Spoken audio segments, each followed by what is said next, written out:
Hello and welcome to the Brutal Iron Gym podcast, where our goal is to cut through the BS and deliver the brutal truth about topics related to health and happiness. Today's podcast number 1358. The topic is mindset and the title is Balancing Progress Long Term. So, pretty much all of us, we all want to make progress, but we also have to deal with the rest of the crap in our lives. Now, some of it's good crap, some of it's bad crap, some of it's just crap. But that's kind of the thing we all have to deal with, is we want to make progress, but we kind of want to sort of, eat something fun every now and then, even though we're dieting. Maybe we want to take a day off of training, even if, our goal is very training dependent. Or we just want to kind of, like, whether we're doing that for mental health, whether we're doing that for a holiday, aka like July 4th here in America, that we just went through over this past weekend. But we have all these kind of conflicting feelings. We want progress, but we also want to take a chance to kind of breathe and relax every now and then, and or not to beat the living crap out of ourselves mentally when we make a mistake or mess up. And that is very challenging. It is kind of a contrasting aspects in the sense of wanting to be disciplined but wanting freedom from discipline. So how do we balance that? And I wanted to kind of touch on that today. Is discipline is what we need to do, but not feel guilty when we want the release of that, or when something happens outside of our control that kind of derails our perfect plan. What I want to do today is just talk about 4 kind of topics that I think if we kind of raise awareness to them, they can help us in this process of balancing discipline, and whether it's controlled breaks from discipline or uncontrolled breaks. How do we balance that? The first thing is to focus on what matters most. Often people will stress about things that actually don't matter. They don't have a very significant impact, but yet they have significant impact in our progress, but yet they'll have a very significant impact in our mental and emotional health. So understanding what matters most and then placing our focus on that is extremely helpful. And this is actually one of the things by far that has helped me the most.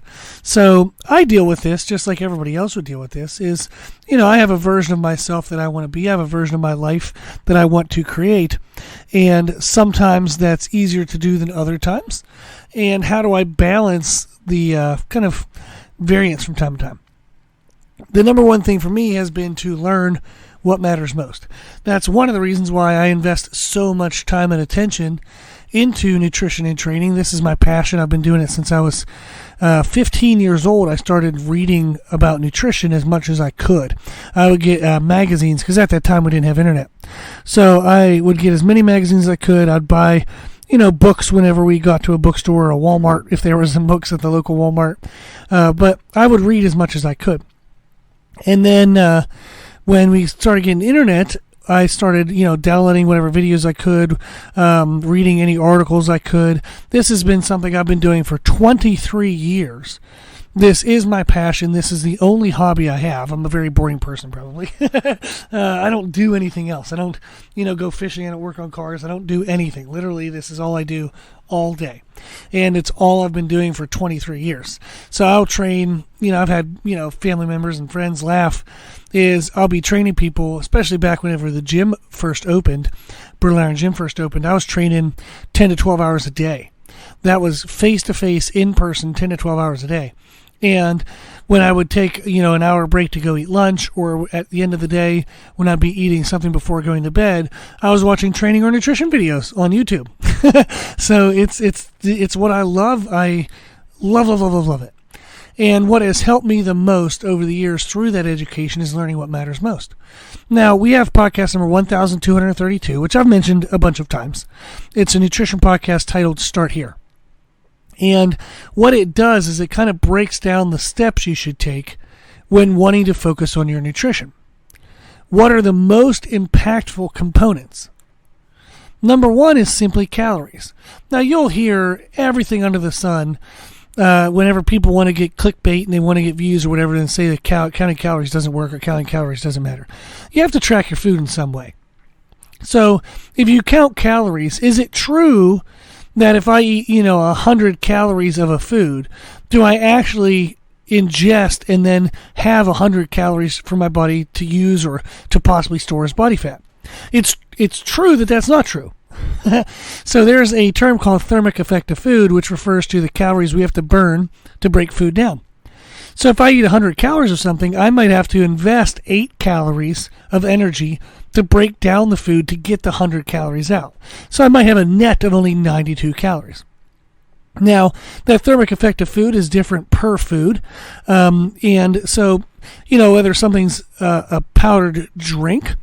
So if I drink, say, 20 grams of protein from a protein powder versus I eat the equivalent of 20 grams of protein from steak, I'm going to burn a lot more calories breaking down that steak than I would a powder that's already kind of broken down. But we do have to track our food in some way. We have to have some way of knowing what we're doing. So anybody who ever says that counting calories doesn't work, they're full of shit, and they're really just doing clickbait and trying to get views. What they end up saying then is either counting calories doesn't have a direct, reflection of the exact amount of calories we get in. However, you still need to count them because it gives you accountability, or they'll give you some different system that they use to still have some way of tracking food. So counting calories as a method of tracking your food and being consistent from day to day is absolutely the most important component. Then it's how much protein you're having within those calories. Then it's the distribution of those calories and protein, where they're coming throughout the day. And then would come kind of the quality of the foods, whether you're having brown rice versus white rice or wheat bread versus white bread. So often people beat themselves up based on what they eat. Like, I went to this party and I normally supposed to have chicken and rice, but they had, spaghetti and meatballs. Makes no bit of difference. Very little, if any, difference whatsoever.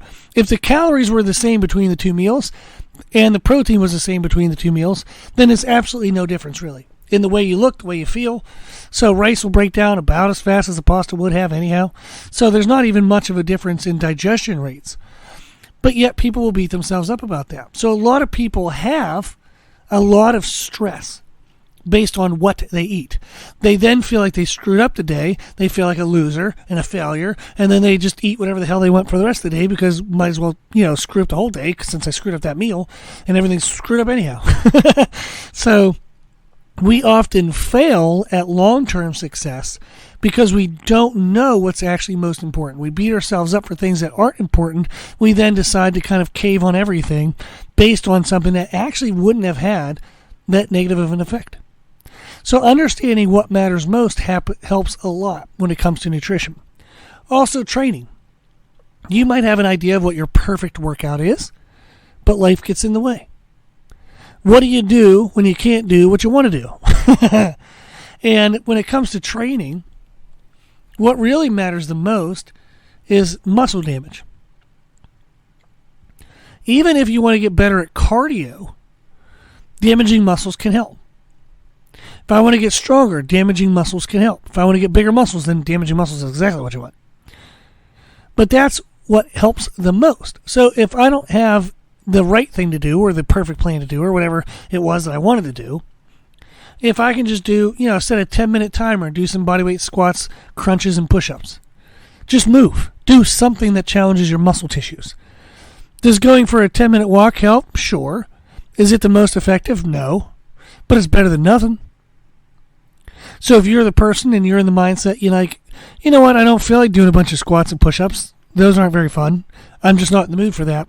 But I can go for a 10-minute walk, kind of be quiet in my own mind, and use it as a way to kind of recover mentally and emotionally. Sure, 100%, please go do that. But if you do have the mental and emotional capacity to do the squats and the push-ups and the sit-ups or whatever kind of physical movements you want for 10 minutes, they will be more impactful. They'll help more.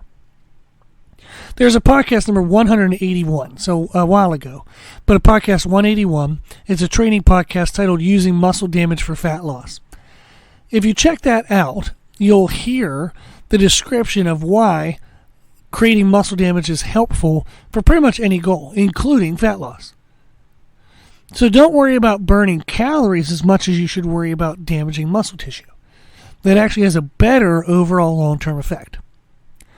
So that's kind of the first thing, is focus on what matters most. When it comes to nutrition, focus on calories, protein, and distribution, not so much on what you actually eat. When it comes to training, doesn't matter if you can't do the perfect workout, just do a workout. And if you can do something that creates muscle damage, that's even better.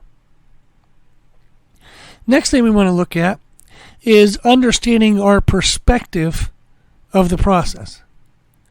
Short-term versus long-term. Likely, whatever you want to achieve, you want to maintain all of it or at least some of it for the rest of your life. Even if you're getting ready for a competition, say you're dieting for, an aesthetic-based competition, or you're training for a strength-based competition, you're going to want to hold on to some of those results. You know that you're trying to peak for a singular day, and maybe you can't be, as best as you are that day forever on every day. But you want to keep something along the process, right? You want to keep some kind of achievement. Well, understanding that long-term sustained results do require long-term sustained efforts. Not, 100% all the time, but some attention to it most of the time. Understanding that helps a lot. So viewing the process from a long-term perspective helps to lower stress over singular mistakes, or things that you had to deviate from the perfect plan because something of a higher priority came up and you had to address that. Or if you just wanted the day off and you kind of feel guilty about it. Understand that in the long term, a majority of the things that we worry about from day to day don't actually have that much of a negative impact as we might think. So let's say that you ate just 3 meals a day, and you're doing that for 7 days a week. That's 21 meals a week. Now, what you want to do, you might say, okay, I'm going to do that for 6 months. So that would be 21 meals a week times, let's say 6 times 4, 24. So what that means is 6 months, 4 weeks per month equals 24 weeks. So we have 21 meals over 24 weeks. It is 504 meals. So even if you just ate 3 times a day, which a lot of people I'm talking to right now who are listening to this, you probably eat more often than 3 times a day. But let's say you just ate 3 times a day, and you wanted to do that for 6 months. And that would help you, lose weight, build muscle, get stronger, whatever your target goal might be. That's 504 meals. Let's say you miss a meal today. Okay? We messed up. We kind of didn't get that meal right. And we're like, dang it anyhow.